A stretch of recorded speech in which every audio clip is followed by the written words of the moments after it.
आए हम अपने सरों को झुकाएं।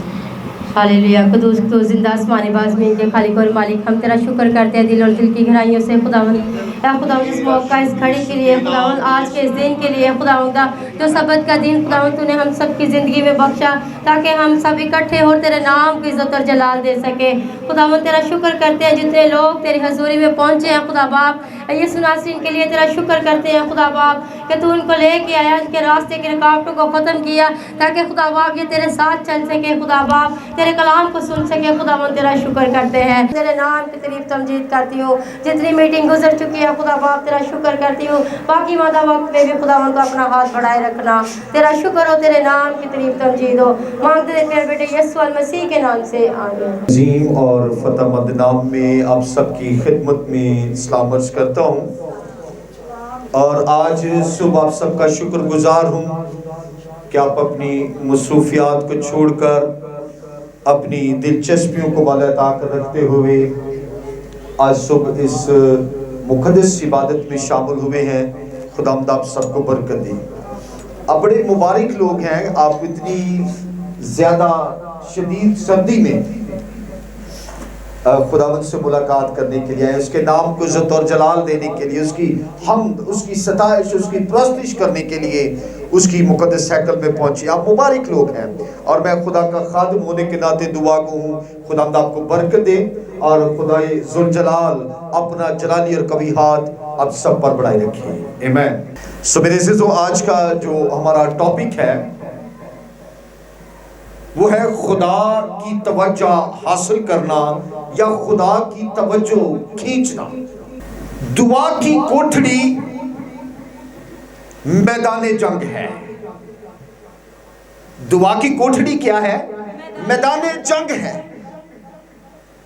ये मकाम जंग है। दुआ की कोठड़ी वो मकाम है, वो जगह है जहां मैं और आप खुदा से मुलाकात करते हैं। ये वो मकाम है, ये वो जगह है जहां हमारा सामना तारीकी की कुव्वतों से होता है। इस दुआ की कोठड़ी में होता क्या है?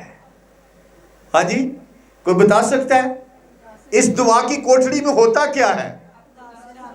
खुदा से मुलाकात करते हैं। गौर से सुनिएगा, इस दुआ की कोठड़ी में जंग या तो जीती जाती है या फिर हारी जाती है। हम कोई प्रेसिडेंट नहीं है, हम कोई सदर नहीं है, बल्कि यीशु मसीह के सिपाही हैं जिन्हें एक अच्छे सिपाही की तरह सख्तियां बर्दाश्त करनी है। और सबसे बड़ा जो मसला हमारी जिंदगियों के अंदर है वो तसलसल का ना होना है। हम उन बातों से या उन क़वानीन के बायस बड़ी आसानी से अपनी तवज्जो हटा लेते हैं जो निशान की तरफ हमारी रहनुमाई करती हैं, जो हदफ की तरफ हमें ले जाती है। लेकिन याद रखिए, हमने तो खुदा से मुलाकात के मौसम जो हैं वो ठहरा रखे हैं। अगर गर्मी है तो यार आज बड़ी ज्यादा गर्मी, आज गिरजे नहीं जाना। सर्दी है, आज बड़ी ठंड है यार, बिस्तरे च उठन का दिल नहीं कर रहा, आज नहीं जाना। थोड़ी जरा ठंड घट जाएगी फिर गिरजे जावांगे।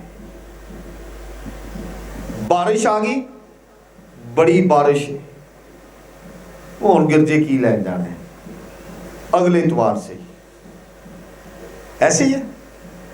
तो जे कोई ब्याह आ जाए तो खुदा ना करे कोई मुश्किल आन पड़ी है तो फिर बारिश में भी, गर्मी में भी, सर्दी में भी हम वहां पहुंचेंगे। लेकिन हमने खुदा से मुलाकात के मौसम ठहरा रखे हैं। तो जब हम हशाश बशाश होते हैं, क्या हम उस वक्त खुदा की हुजूरी में आते हैं? हम कितना वक्त खुदा के साथ गुजारते हैं? हमने तो खुदा से मुलाकात के मौसम ठहरा रखे हैं।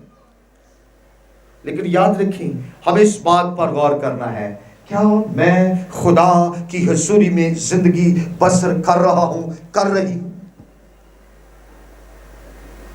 और अगर हम यीशु मसीह की, खुदा बाप की हुजूरी में जिंदगी बसर करते हैं तो फिर लाजिम है कि हम हर रोज खुदा से मुलाकात करेंगे। जब हम नए अहदनामा का मुताला करते हैं, खुदा का बंदा मुकद्दस पालूस रसूल दूसरा ग्रंथियों 13 बाब उसकी 3 बाब उसकी 18वीं आयत मुबारका में कहता है, मगर जब हम सब के बेनकाब चेहरों से खुदा का जलाल इस तरह मुनक्किस होता है जिस तरह आईना में, तो उस खुदावन के वसीला से जो रूह है, हम उसी जलाली सूरत में दर्जा बदर्जा बदलते जाते हैं। हालेलुया। जिसे हम गौर से देखते हैं हम वैसे ही हो जाते हैं। गौर से देखने का मतलब तवज्जो से देखना, साबित कदमी से चलना, किसी चीज पर अपनी निगाहें जमा लेना। बहुत से लोग उसके जलाल को गौर से नहीं देखते। बहुत सारे लोग हैं जो खुदा के जलाल को गौर से नहीं देखते। वो कभी कभार उस पर सरसरी नजर डालते हैं। अक्सर औकात इतवार वाले दिन, बाकी दिन कहां है? हाँ, बाकी दिन हमने कभी खुदा के जलाल पर गौर किया है कि खुदा किस तरह हमें संभालता रहा है, गर्मी में, सर्दी में, बुरे हालात में, तंगदस्तियों में, बीमारी के आलम में। पहला शमूएल का सहीफा उसका 13वां बाब जब हम पढ़ते हैं तो इस चैप्टर में हम में से बथेरे लोगों की तस्वीर कशी की गई है। पहला शमूएल का सहीफा उसका 13वां बाब उसकी 11वीं और 12वीं आयत मुबारका में लिखा है, साउल ने अभी अभी सोख्तनी कुर्बानी गुजरानी है।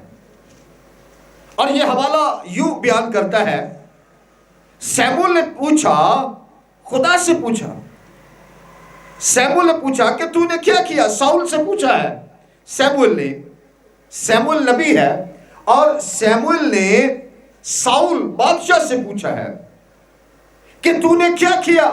साउल ने जवाब दिया, जब मैंने देखा कि लोग मेरे पास से इधर उधर हो गए तो ठहराए हुए दिनों के अंदर नहीं आया और फलस्ती मकमास में जमा हो गए हैं, तो मैंने सोचा कि फलस्ती जज्जाल में मुझ पर आ पड़ेंगे और मैंने खुदावंद के करम के लिए अब तक दुआ भी नहीं की है, इसलिए मैंने मजबूर होकर सोख्तनी कुर्बानी गुजरानी। साउल ने खुदावंद के लिए एक मज़बा बनाया।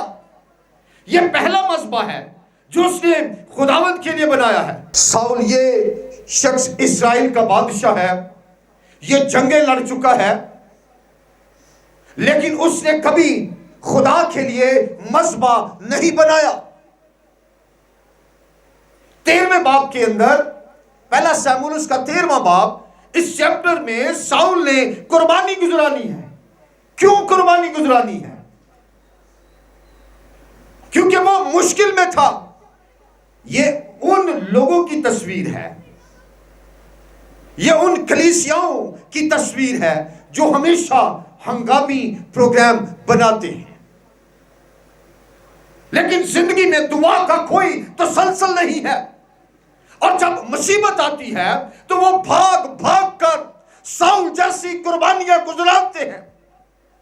बहुत से लोग ऐसे हैं जो खुदा के काम में बहुत ज्यादा मुलव्वस हैं, लेकिन उन्होंने कभी भी खुदा के लिए मज़बा नहीं बनाया। खुदा की हजूरी और कुव्वत को जानने के लिए मेरे अजीज भाई और बहनों, बहुत जरूरी है कि हम उसके जलाल में जिंदगी गुजारें, उसके जलाल में जिंदगी बसर करें। सिर्फ इतवार के दिन उसके जलाल पर सरसरी नजर डाल देना ही काफी नहीं है। सिर्फ इतवार वाले दिन ही खुदा ने जलाल ते एवं सरसरी जी नजर डाल लेना, नजर डाल लेना, ये काफी नहीं है। गिनती की किताब के अंदर हम देखते हैं, गिनती की किताब उसका 9वां बाब उसकी 17 आयते तैयबा में लिखा है, और जब मस्कन पर से वो अबर उठ जाता बनी इस्राइल की बाबत हम देखेंगे। और जब मस्कट पर से वो अबर उठ जाता तो बनी इस्राइल कूच करते। कूच का मतलब सफर, वो सफर करते, कूच करते थे। और जिस जगह पर वो अबर जाकर ठहर जाता वहीं बनी इस्राइल खैमे लगा लेते थे। और जब अबर चलता तो बनी इस्राइल को उसके साथ चलना पड़ता था, सफर करना पड़ता था। बाज दफा अबर, खुदा के अबर की बात कर रहे हैं, बाज दफा अबर देर तक एक ही मकाम में, एक ही जगह ठहरा रहता। और बाज दफा सिर्फ एक दिन के लिए अबर रुकता, सिर्फ एक दिन के लिए। सहराई मकाम पर अबर एक माह के लिए भी ठहरा रहता था। और सरसब्ज और नखलिस्तान वाली जगह पर अबर सिर्फ एक दिन के लिए रुकता था। जब अबर चलता तो बनी इस्राइल के पास चुनाव होता था। वो चुनाव करते, वो चाहे तो नखलिस्तान में रुके रहे या चाहे तो अबर के साथ, खुदा के अबर के साथ चल पड़े।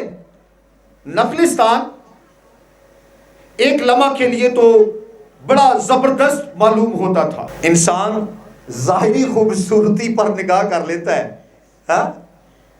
इंसान क्या करता है? जाहिरी खूबसूरती पर निगाह करता है। वाह जी वाह यार, बड़ा खूबसूरत कार है, भाई तारक बड़ा खूबसूरत लग रहा है, भाई विक्टर भी बड़ा खूबसूरत लग रहा है, बड़ा सोना है। लेकिन खुदा दिल की खूबसूरती, अंदरूनी खूबसूरती, बातन की खूबसूरती पर निगाह करता है। Hallelujah, hallelujah. लेकिन अगर बनी इस्राइल लोग वहां रुक जाते तो गर्मी नाकाबिले बर्दाश्त हो जाती थी, क्योंकि अबर उनके लिए वाहिद साया होता था। वो रात के वक्त जम जाते क्योंकि आग अबर के साथ ही रवाना होती थी। अगर वो वहीं ठहर जाए तो वो भूख से मर जाते, क्योंकि मन सिर्फ उस अबर के नीचे ही गिरता था। आसमानी मन अबर के नीचे गिरता था। फितरती जिंदगी का नखलिस्तान अबलीस की तदबीरों की नुमाइंदगी करता है और हमें खुदा के जलाल से दूर ले जाता है। और याद रखें, नखलिस्तान अक्सर आराम और सुकून की जगह होती है। हाँ? आज भी इंसान बड़े आराम ते सुकून वाली जिंदगी चाहता है, हाँ? लेकिन याद रखें, खुदावंद यीशु मसीह ने पौलुस रसूल से क्या कहा है? मेरे साथ अच्छे सिपाही की तरह दुख उठा। हाँ? हम यीशु मसीह के हम सिपाही हैं और हमें सख्तियां बर्दाश्त करनी है, हमें दुखों में से गुजरना है ताकि हम कुंदन बन जाए। खुदा बाज दफा हमें आग की भट्टी में से गुजारता है। सदरक और मीसक और अब्दुन्नजू को खुदा चाहता तो आग की भट्टी में जाने ही ना देता, हाँ? उनको जाने ही ना देता, लेकिन खुदा ने उनको जाने दिया है, हाँ? तो कभी कभी खुदा हमें मुसीबतों और मुश्किलात में रहने देता है, गुजारता है। खुदा चाहता तो डैनियल को शेरों की मार में जाने ना देता, खुदा चाहता तो पौल और सैलिस को कैद खाना में ना जाने देता, हाँ? लेकिन वो कैद खाना में गए हैं, मेखें लगी हुई हैं, हाँ? बेड़ियां लगी हुई हैं। अगर आओ भाई हम खुदा की हम्द करें। Hallelujah, hallelujah, hallelujah. खुदावंद के हुजूर तमाम आंखें बंद हों और खुदावंद के नाम को जला देते हैं। खुदा बाप, खुदा बेटे, खुदा तू पाक खुदा, हम शुरू से इस गाज के लिए तेरी शुक्रगुजारी करते हैं खुदावन। तूने शुरू से लेकर मीटिंग को अपने हाथों में ले रखा और खुदा तेरी शुक्रगुजारी करते हैं मीटिंग चलाने वाली बेटी के लिए, तेरी बरकत को, तेरी ब्लेसिंग को मांगता हूँ। क्वायर लीडर के लिए तेरी बरकत भरा हाथ चाहता हूँ और खुदा तेरी शुक्रगुजारी करता हूँ। क्वायर की बेटियों बेटों के लिए तेरी शुक्रगुजारी करता हूँ। गीत ज़बूर गाने में तूने उनकी रहनुमाई की, उनके लिए तेरा शुक्रगुजार हूँ। तेरे खादम के लिए, तेरे मंसूब के लिए सिर से लेके पाँव के तलवों तक तेरे पाक रूह के ताबे किया और तेरी हजूरी का बादल ज़ोर से बरसा और खुदा तेरे नाम से कलाम को सुनाया और कलाम को बयान कराया बड़े खूबसूरत तरीके से। और खुदा ये कलाम हमारे दिलों में नशीन हो, हमारे ज़हनों में नशीन हो, ताकि हम एक दूसरे के साथ कलाम को बांट सकें, एक दूसरे के साथ हम शेयर कर सकें, ताकि तेरे नाम को इज़्ज़त और जलाल मिले। खुदावंद जी तेरा शुक्र हो, तेरी तारीफ़ हो, मसीह के अज़ीम और जलाली बबरकत नाम से आमीन।